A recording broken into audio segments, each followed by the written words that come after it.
que podáis estar el sábado a las 6 aquí. Muy bien. Pues hoy vamos a considerar un capítulo del Génesis, que es el 25. Vamos a ver a una persona que menospreció lo que Dios le daba, lo infravaloró, no lo valoró, lo profanó. Claro, cuando hablamos de profanar, siempre nos viene a la mente esas actitudes violentas que hay en cementerios, en iglesias, ¿verdad? No sé si yo no lo he visto, pero me han dicho que incluso aquí en España había una cantante o un cantante, no sé quién era, que hicieron un vídeo dentro de una iglesia, al sacerdote de esa iglesia lo han tenido que echar o lo han echado, no sé. Bueno, entonces eso se considera profanar, ¿no? Un lugar santo utilizado para cosas comunes o que no son santas. Normalmente se orienta hacia ahí, pero yo creo que en esta mañana vamos a profundizar un poco en este concepto de lo que es profanar. Profanar, como vamos a ver, es no darle valor a lo que Dios nos ha dado ya. Y para empezar, ¿cuántas cosas crees que Dios te ha dado ya? ¿Cuántas cosas crees que Dios ha puesto en tus manos? Podríamos empezar, bueno, pues la vida misma, ¿no? La vida misma es muy importante. Es una cosa sagrada. ¿Qué valor se le da en muchos contextos, verdad? Si oímos las noticias, ¿qué valor se le da a la vida? O le dan ciertas personas a la vida. No matarás, dice el Señor, ¿verdad? Pero lo cierto es que hay personas que parece que valoran muy poco la vida de los demás. Eso también es profanar, porque la vida es sagrada, es santa, porque tiene el origen en Dios. ¿Es verdad o no? Muy importante. La vida es sagrada. Ahora, hemos empezado el año y hemos empezado a decir o a solicitar o a desear ser transformados. Y la pregunta que tengo para empezar para ti en este día es: ¿deseas ser transformada, transformado de dentro hacia afuera? Porque esa es la manera en que Dios nos transforma, de dentro hacia afuera, no de una manera superficial, no de una manera externa. Eso lo podemos hacer nosotros con bastante facilidad, simplemente nos cambiamos de look, nos cambiamos... No. Hemos dicho al Señor que hemos empezado el año y que queremos acabar el año transformados. Queremos ver cómo Él nos transforma. Bueno, bien, pues la forma en que Él nos transforma, nos cambia, es de dentro hacia afuera. Nosotros somos verdaderos artistas en mostrarnos de una manera que tiene muy poco que ver con lo que estamos viviendo por dentro. Pero cuando la transformación viene de parte de Dios, es una transformación de dentro a fuera, que parte del corazón. Y dijimos el domingo pasado que un primer paso, una cosa muy importante para ser transformados, era precisamente hacer de los deseos de Dios mis deseos. O lo que es lo mismo, decirle a Dios: hágase tu voluntad en mi vida. Es muy sencillo, ¿verdad? Dijimos que será un primer paso para que esos propósitos se cumplan, para que el Señor verdaderamente transforme nuestra vida. Hoy vamos a ver otro aspecto que es totalmente necesario, y es el de valorar los asuntos de Dios tal como Jesús los valoraba. Primer paso para ser transformados: desear lo mismo que desea Dios para mí. Coincidir, alinearme con Dios. Señor, haz tu voluntad en mi vida, pero sinceramente, de corazón, no de forma externa, sino de verdad. El segundo paso que vamos a ver hoy es valorar las cosas tal como Él las valora. Valorar los asuntos de Dios como Él los valora. ¿Qué decía el Señor Jesús cuando Él tenía 12 años? Se perdió en el templo, ¿os acordáis? Y cuando lo encuentran sus padres, Él les dice, ¿por qué me buscáis? ¿Por qué me buscáis? ¿No sabíais que en los negocios de mi Padre me es necesario estar? Es eso lo que nosotros decimos a muchas personas y en muchas situaciones en nuestra vida. ¿Por qué me buscas? Estoy en los negocios de mi Padre. estoy haciendo las cosas de mi Padre. Una cosa que el Señor hace en nosotros es transformar nuestra escala de valores. Es decir, lo que antes valorábamos más, ahora va perdiendo valor. Y lo que antes no valorábamos, como Él está en nuestro corazón, ahora lo valoramos más. Hablaba la semana pasada con una persona que me decía, dice, es que no puedo entender cómo todos esos principios que yo tenía y que tanto apreciaba, desde que me convertí al Señor, han cambiado. Y ahora resulta que mi escala de valores es totalmente diferente. Lo que antes pensaba que era anticuado, retrógrado, ahora lo aprecio, ahora lo valoro. Y eso, si nos hemos convertido al Señor, lo habremos experimentado. Nos habremos dado cuenta de que muchas cosas que antes no valorábamos, ahora sí las valoramos. Es decir, que le damos a las cosas el valor que Dios les otorga. ¿Ah, sí? Sí. ¿Qué ocurre muchas veces con nuestra vida que no avanza en el ámbito cristiano? Pues es muy sencillo, y no nos engañemos. Es que no valoro lo que Dios me ofrece tanto como lo que me ofrece el mundo. Lo valoro más, prefiero lo que me da el mundo, y no avanzo, y no me transformo, pero no nos engañemos. Eso nos pasa a todos en algún momento.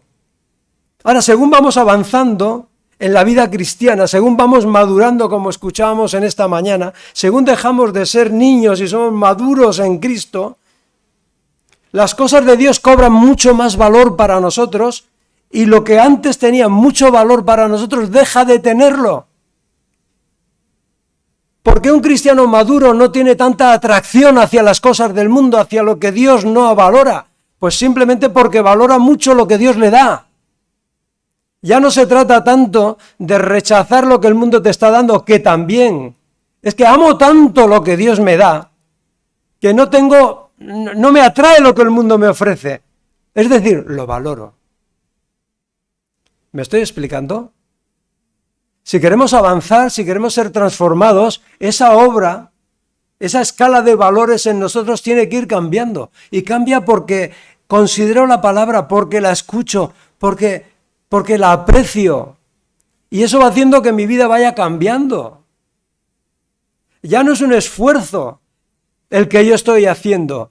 Es que hay algo que está operando en mi interior, en mi corazón, que está cambiando mi escala de valores. Y lo que antes consideraba de valor, ya no lo tiene. Y por eso lo dejo.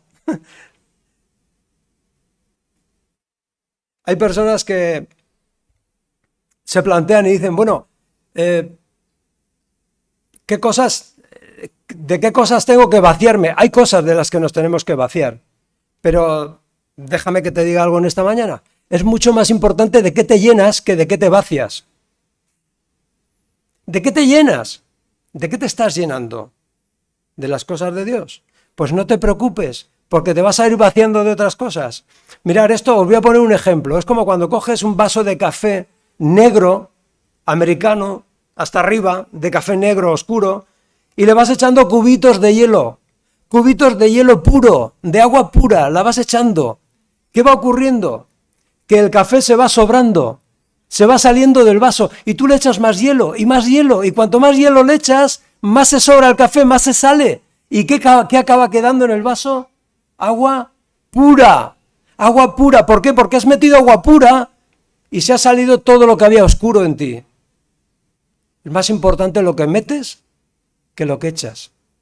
Porque si tú metes cosas puras, si tú tienes pensamientos puros y metes las cosas de Dios, estas van a ir saliendo. Pero bueno, vamos a empezar a predicar, ¿no? Vamos a empezar la predicación. Nos vamos a meter, os invito a que os pongáis en el capítulo 25 de Génesis. El capítulo 25 de Génesis nos muestra la trayectoria de la línea genealógica del Mesías, del Redentor, del que necesitamos para que nuestra escala de valores cambie, el Redentor.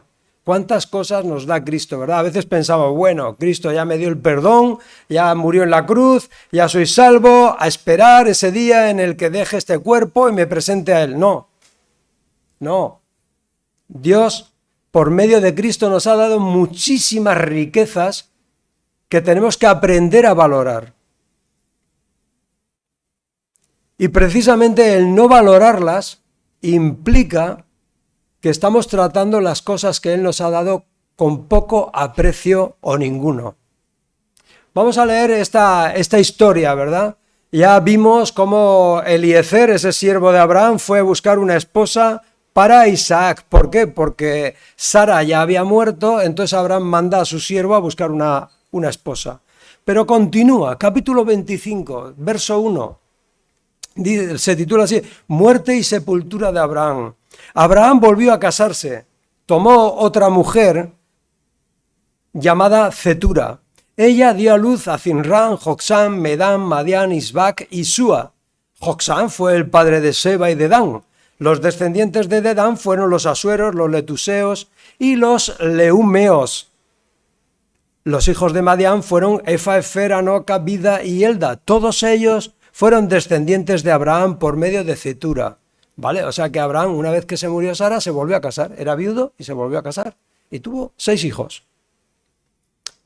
Quizás lo sabías ya, lo habías leído.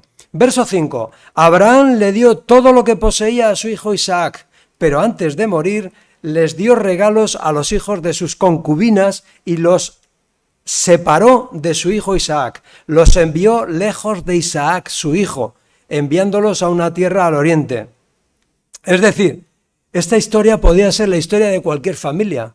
Un hombre que llega a cierta edad, enviuda, se vuelve a casar y tiene hijos con el Redentor. ¿De dónde vendría el Mesías?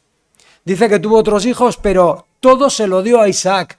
¿Quién era Isaac? El hijo de la promesa, el hijo que Dios le había prometido. Es a través de Isaac que va a llegar el Redentor. Y diremos, bueno, pues es una familia normal, una familia que tiene hijos, que enviudan, que etcétera, etcétera. Pero déjame que te diga algo. La Biblia no trata de lo bueno que soy yo, de lo bien que lo hago. Trata de lo bueno que es Dios. Y cómo Dios sigue obrando en las vidas y sigue transformando vidas. ¿Verdad? Y esto es algo que tenemos que tener consciente. Cuando leemos la Biblia, cuando leemos Génesis, tenemos que ir buscando ese hilo conductor del Mesías. ¿De dónde viene el Mesías? ¿A través de quién viene el Mesías? Abraham fallece. Bueno, verso 7, Abraham vivió 175 años y murió en buena vejez. Luego de una vida larga y satisfactoria, dio su último suspiro y se reunió con sus antepasados al morir. Sus hijos, Isaac e Ismael, lo enterraron en la cueva de Macpela. Lo sepultaron Isaac e Ismael, sus hijos, cerca de Manré, en el campo de Efrón, hijo de Zoar el hitita. Ese era el campo que Abraham había comprado a los hititas y donde había enterrado a su esposa Sara. Después de la muerte de Abraham, Dios bendijo a su hijo Isaac, quien se estableció cerca de Beer Lahai Roi, o lo que es lo mismo, pozo del viviente que me ve, el Negev. ¿Os acordáis? La cueva de las parejas donde fue enterrada Sara, donde luego será enterrado también Jacob, y Lea, donde fue enterrado Isaac y Rebeca. Pero vemos que se juntan dos hijos que no se llevan bien. Pasa como en los funerales de hoy en día, ¿verdad?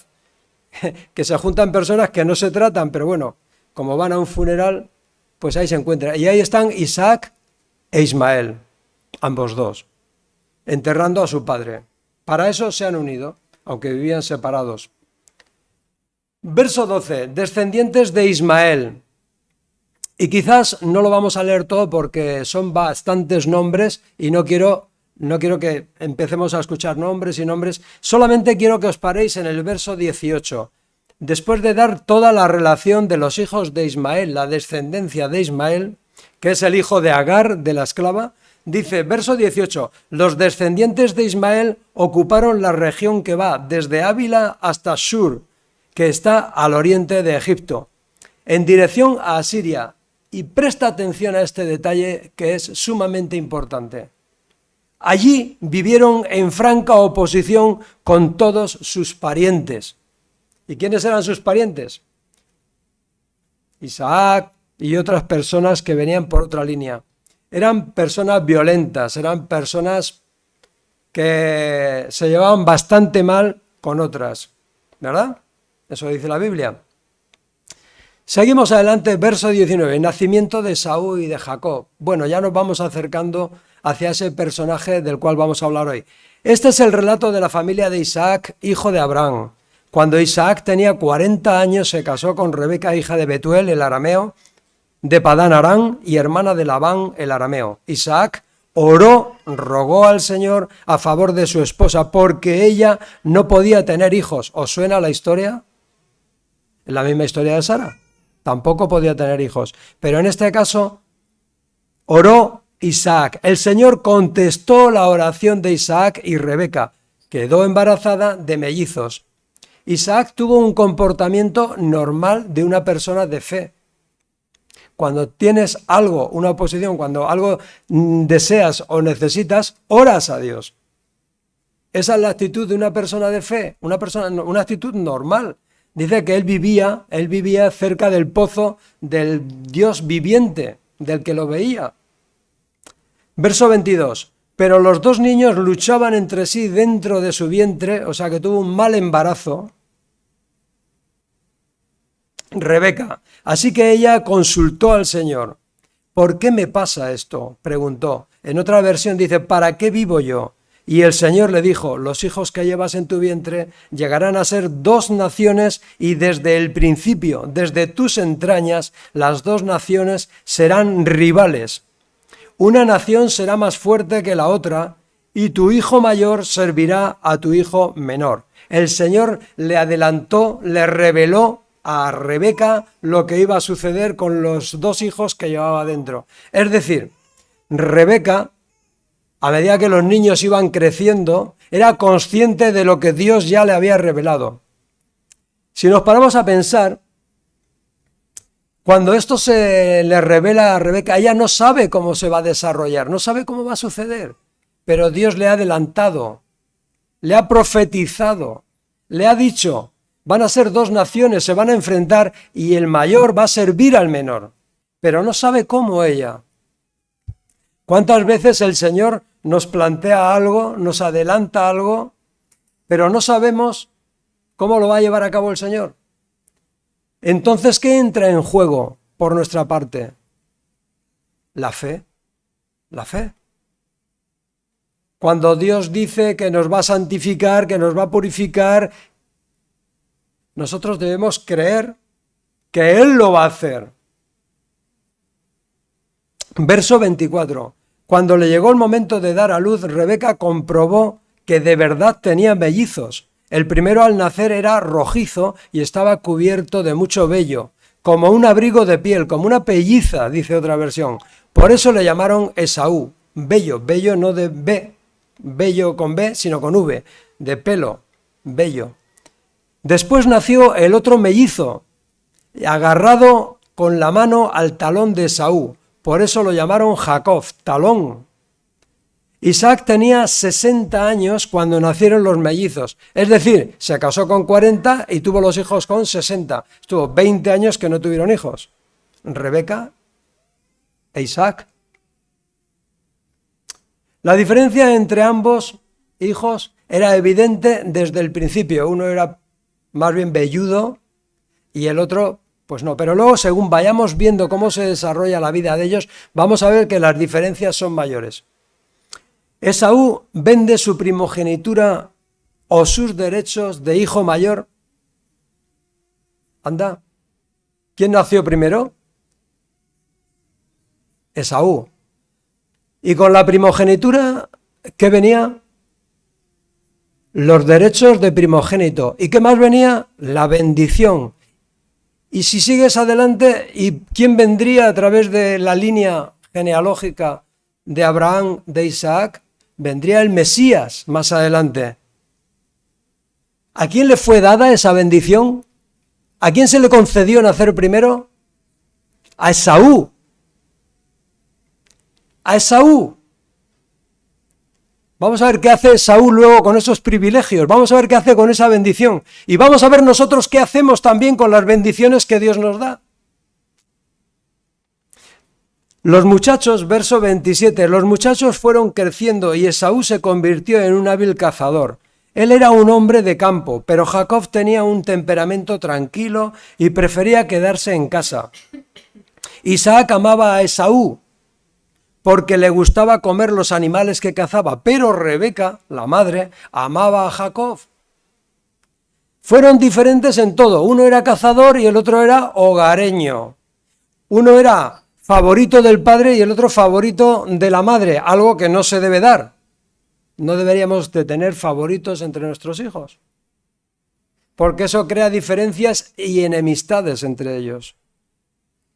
Pero las diferencias también eran espirituales, no solamente físicas, no solamente de hobbies, vamos a llamarlo así. Uno era cocinero, ¿no? Cocinaba bien, y el otro era cazador, era el que cogía las piezas. No solamente era eso, eran espirituales. Vemos cómo Jacob se agarra al talón de Esaú. ¿Por qué? ¿Por qué quiere salir primero? Porque desea, desde antes de nacer incluso, desea tener la bendición y los beneficios de la primogenitura. Aunque él quizás no lo supiera, ¿verdad? Pues recién nacido. Ahora bien, la bendición recae sobre Esaú. Es él a quien se le da ese privilegio en primera instancia. Y Jacob, porque a veces nosotros tenemos, lo hemos hablado en el SEAN, lo hemos hablado en muchos contextos, a veces parece que no nos cae muy bien este Jacob, este pillastre, ¿no? Jacob siempre está buscándole la vuelta a todo, le hace la envolvente a uno y a otro.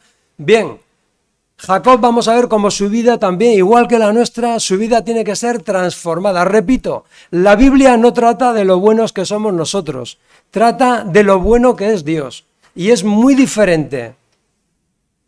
Por eso cuando vamos a la Biblia, no esperes encontrar que sus personajes, todos, tengan todo tipo de aciertos. Hay personajes en la Biblia, personajes que necesitan ser transformados. Y Jacob es uno de ellos. Jacob va a comprender poco a poco, según va desarrollándose su vida, va a ir comprendiendo cómo necesita la acción de Dios en él.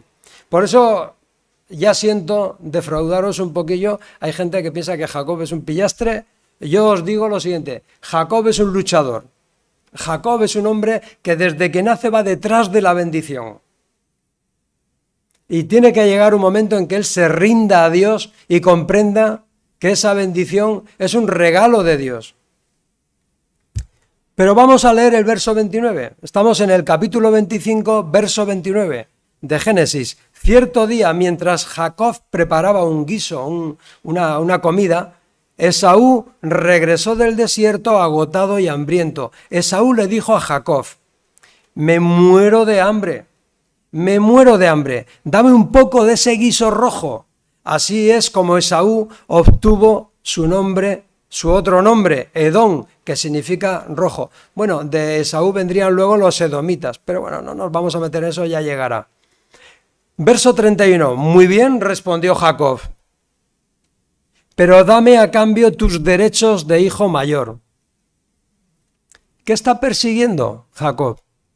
Está persiguiendo la bendición, está persiguiendo los derechos. Y aquí tiene una oportunidad. Es decir, Esaú vuelve cansado del desierto, de la caza, y Jacob le dice: ¿qué quieres, del guiso? Sí, dame de ese guiso porque me muero de hambre. A ver, es que no tenías otra cosa que comer en casa. A ver, Esaú, tienes el capricho de comerte ese guiso que está preparando Jacob, pero habrá otras cosas en la casa. No te vas a morir de hambre, Esaú. ¿Cuántas veces nosotros tenemos nuestros deseos y o hago esto o me muero? No te vas a morir. Puedes no hacerlo. La pregunta sería, ¿puedes dar gracias a Dios por eso que vas a hacer? ¿Puedes dar gracias a Dios por lo que vas a hacer? Si puedes dar gracias, hazlo. Pero si no puedes tomarlo con agradecimiento, no lo hagas. No lo hagas. No lo hagas. No te vas a morir. no te vas a morir. Pero Esaú le dice, dame de ese guiso porque si no me muero, ¿verdad? ¿Cuántas veces decimos nosotros, quiero eso, me muero de deseos?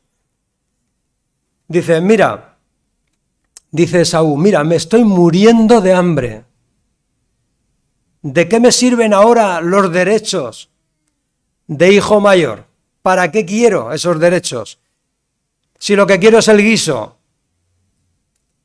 O como dice otra versión, he aquí, yo me voy a morir.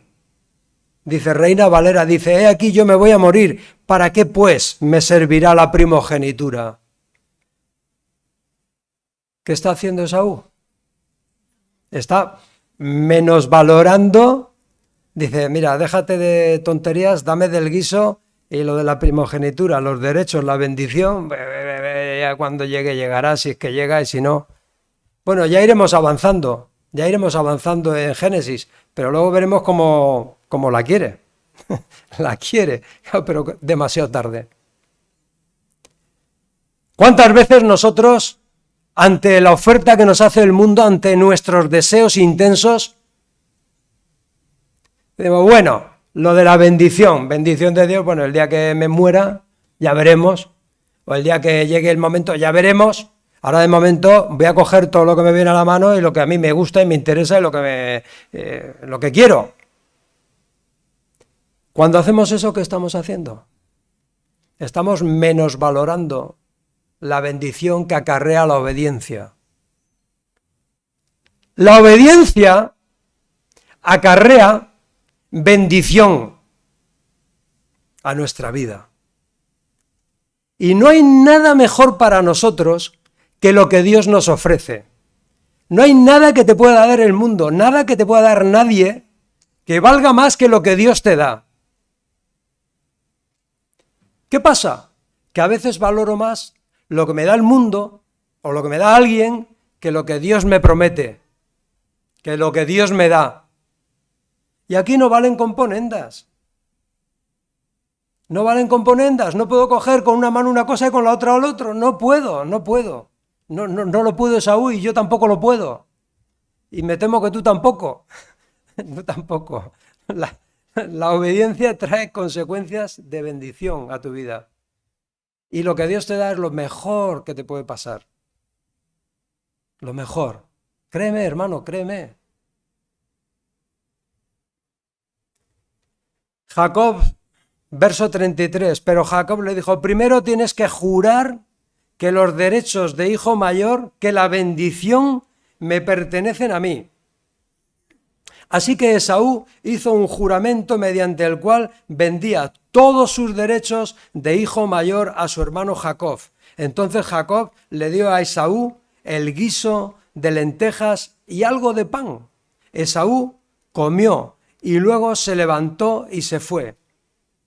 Y termina diciendo, así mostró desprecio por sus derechos de hijo mayor.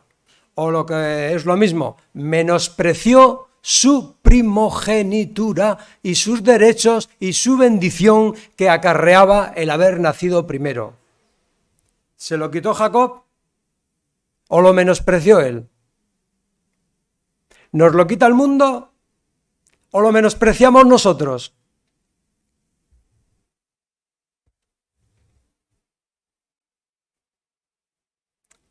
¿Cuánto necesitamos estar en los asuntos del Señor? ¿Verdad? En las iglesias, aunque la iglesia no crezca, aunque no crezca la iglesia, porque cuando se predica del pecado, se predica la verdad, se predica la palabra, a veces las iglesias no crecen tanto. Cuando se promete abundancia, prosperidad, cuando se promete todo tipo de deseos cumplidos, pues las iglesias crecen más. La verdad que la gente va a escuchar lo que quiere oír, ¿no? Pero lo cierto es que en las iglesias donde se predica el evangelio van como más lentas, ¿verdad? La gente crece sana, crece de dentro hacia afuera, pero es más lento, más lento. Dice el profeta Ezequiel lo siguiente, capítulo 22, verso 26, tus sacerdotes desobedecieron mis enseñanzas y profanaron, vaya hombre, la palabra profanar, menospreciar, infravalorar, quitarle valor. Dice, tus sacerdotes desobedecieron mis enseñanzas y profanaron mis objetos santos. No hacen ninguna diferencia entre lo que es santo y lo que no es santo. Tampoco enseñan a mi pueblo la diferencia entre lo que es ceremonialmente puro e impuro. Es decir, concluye Ezequiel diciendo, desprecian mis días de descanso, de modo que soy deshonrado entre ellos. Y en el capítulo 44, verso 23, vuelve a repetir, Ezequiel está lleno de ilustraciones acerca de qué es profanar. Dice Ezequiel 44, 23, los sacerdotes enseñarán a mi pueblo la diferencia entre lo santo y lo común, entre lo ceremonialmente puro y lo que es impuro. Profanar, la palabra halal con H, halal, os suena un poco por lo de la comida halal, ¿verdad? Profanar es mostrar desprecio o menosprecio hacia las cosas de Dios. Y como decía antes, muchas veces pensamos que el profanar es pues entrar a una iglesia, pintarla con spray, qué sé yo, ¿no? ¿Verdad? Tenemos esa imagen de lo que es profanar. No, es cualquier tipo de desprecio que hacemos a lo que Dios nos da. O sea, infravalorarlo. Dice el diccionario que es tratar algo sagrado sin el debido respeto o aplicarlo a usos profanos. Es deslucir, es deshonrar, es prostituir, es hacer un uso indigno de las cosas respetables. Es como si a nosotros el Señor nos hubiera dado este lugar. ¿Para qué? Para honrar su nombre, para alabarlo, y nosotros lo dedicáramos los viernes a la noche, pues a hacer qué sé yo qué. Cualquier otra cosa que no le dé ninguna honra a Dios. Eso es profanar también, ¿verdad? Necesitamos honrar al Señor, necesitamos valorarlo, necesitamos apreciarlo, necesitamos apartar lo mejor de nosotros para darle la gloria a Él. Eso lo he escuchado esta mañana en la alabanza yo. Subiré al monte, levantaré mis manos, porque no hay nada como tú, Señor. Claro, eso cuando lo decimos de corazón, nos hace recibir tanta gracia de su parte, nos llena tanto. Cuando lo decimos de corazón, con convencimiento, no hay nada como tú, Señor. Para mí no hay nada como tú, no hay nada que tenga más valor que lo que tú me das. O sea, te prefiero a ti a cualquier otra cosa. Pero decirlo con convencimiento, convencido de que estoy diciendo, de que eso es así, de que ¿puedo hacer muchas cosas en mi vida? Sí. Pero no quiero hacer nada, no quiero valorar nada más que lo que valoro lo que Dios me da.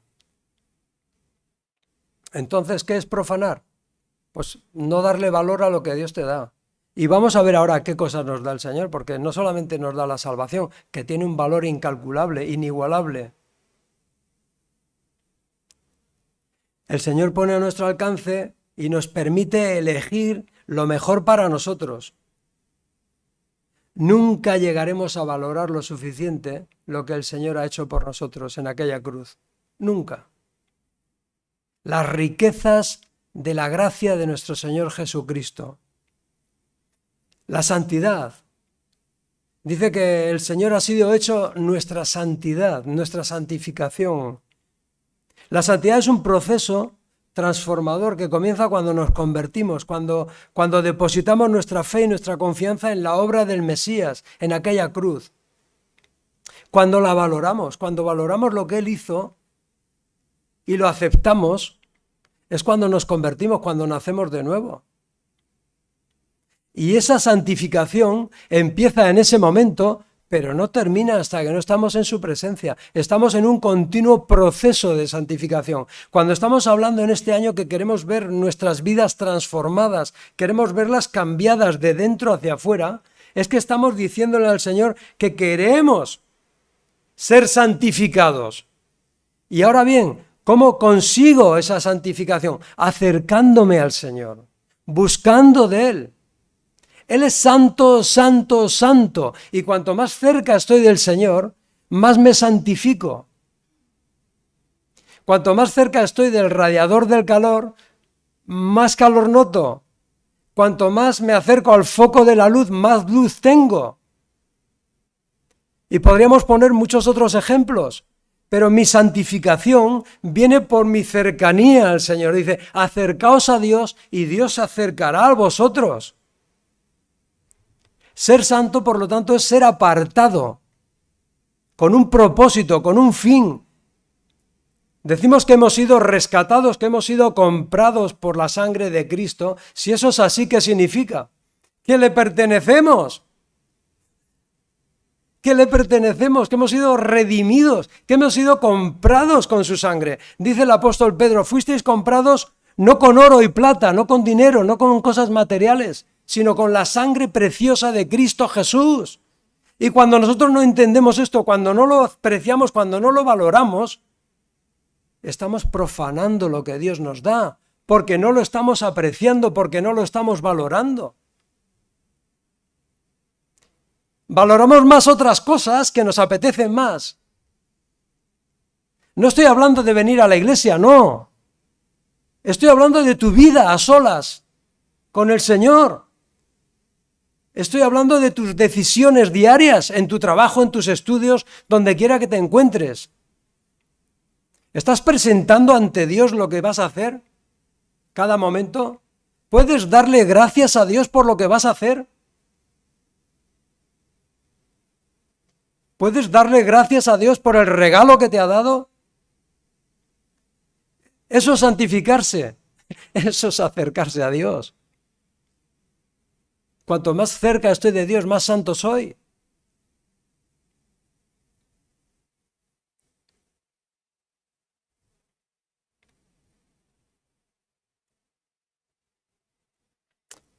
Necesitamos diferenciar y valorar lo que viene del Señor y lo que el mundo nos ofrece. Y el mundo está constantemente haciéndonos ofertas. El mundo, nuestro entorno, nuestras circunstancias, están constantemente haciéndonos ofertas, de verdad. No es solamente la publicidad, no solamente no solo esas cosas. Hay muchas otras cosas que nos están haciendo ofertas constantemente, constantemente. Y nosotros tenemos que tener esa capacidad para valorar lo que Dios nos está dando o las ofertas que nos están haciendo.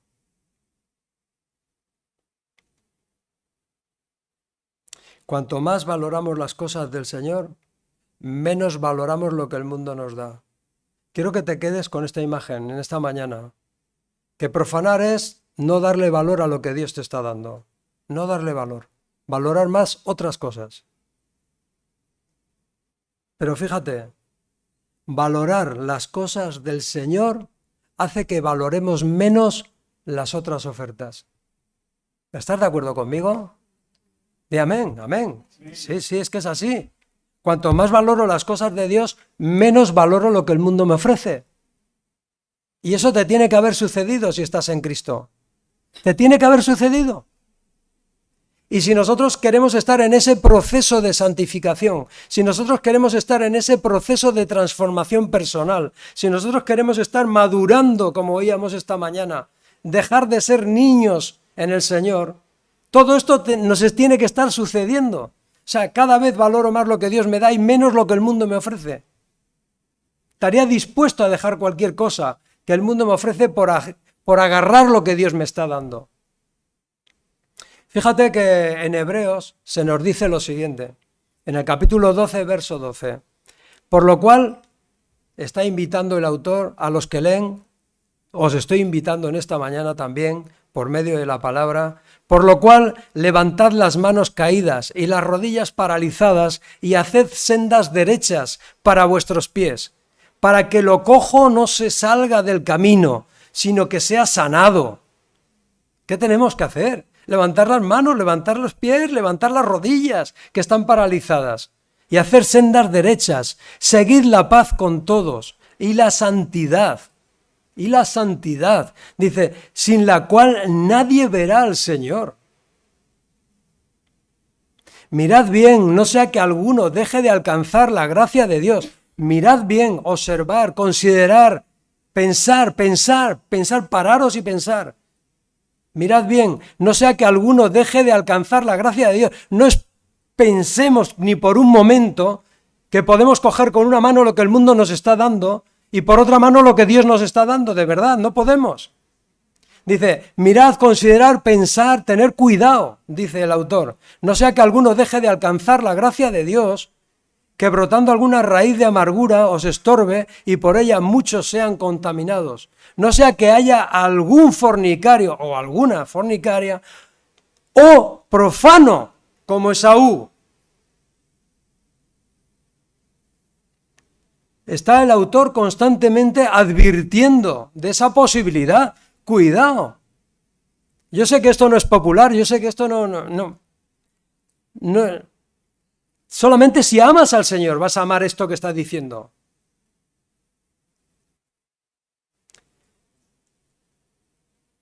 No sea que haya algún fornicario o profano como Esaú, que por una sola comida vendió su primogenitura, una sola comida, un momento, una hora, de qué sé yo qué, a cambio de todo lo que te estás perdiendo, a cambio de todo lo que vas a perder.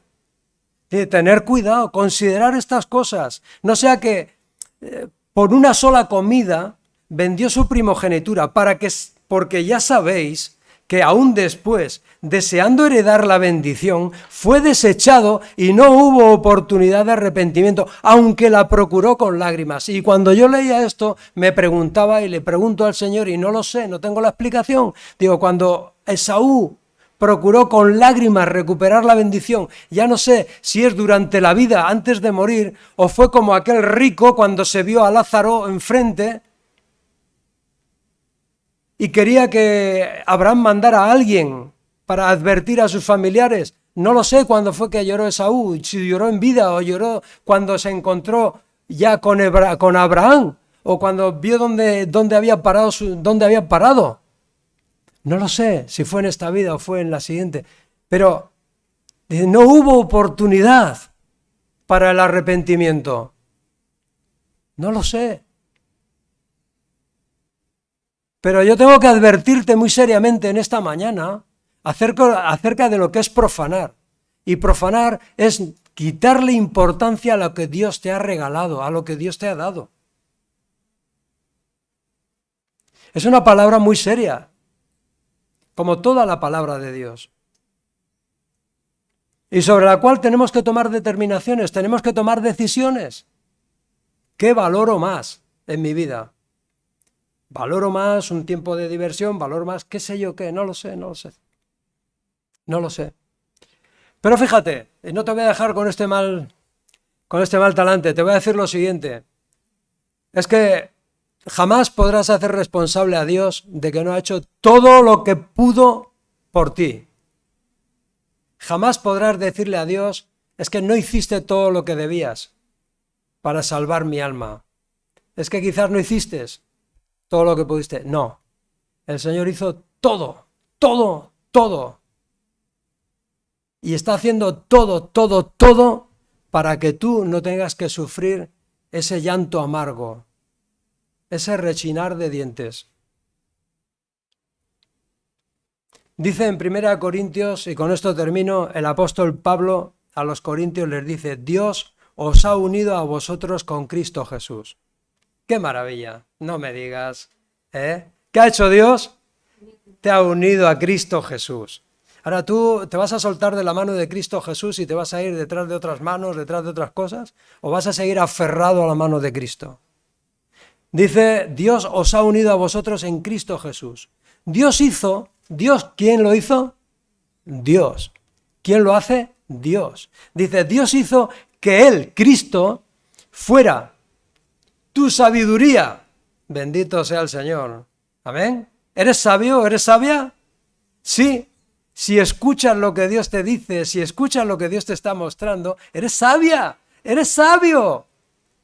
Tienes la bendición, Dios te quiere bendecir, Dios quiere que tú salgas el primero, ¿tú quieres salir la primera? Pues si quieres salir el primero, si quieres salir la primera, sal porque Dios te está bendiciendo, te está uniendo a Cristo. Dice, Dios hizo que Él, Cristo, fuera la sabiduría. tienes que ser sabia, tienes que ser sabio. Tienes que coger lo que Dios te ofrece, tienes que trazar caminos rectos, tienes que andar en rectitud, tienes que andar en santidad, porque ahí viene la bendición, ahí viene lo mejor para tu vida. No es que lo diga yo, no es una promesa mía. Si fuera mía, deséchala. No tengo ningún valor, yo no tengo ningún tipo de poder para eso. Pero es que es Dios quien lo dice. Que con la obediencia viene la bendición. Que hay mucho en juego. Dice, Cristo nos hizo justos ante Dios. ¿Qué hizo Cristo? Nos hizo justos, nos justificó. Ahora voy a volver yo a lamer el vómito de mi pecado. ¿Me vuelvo al pecado otra vez?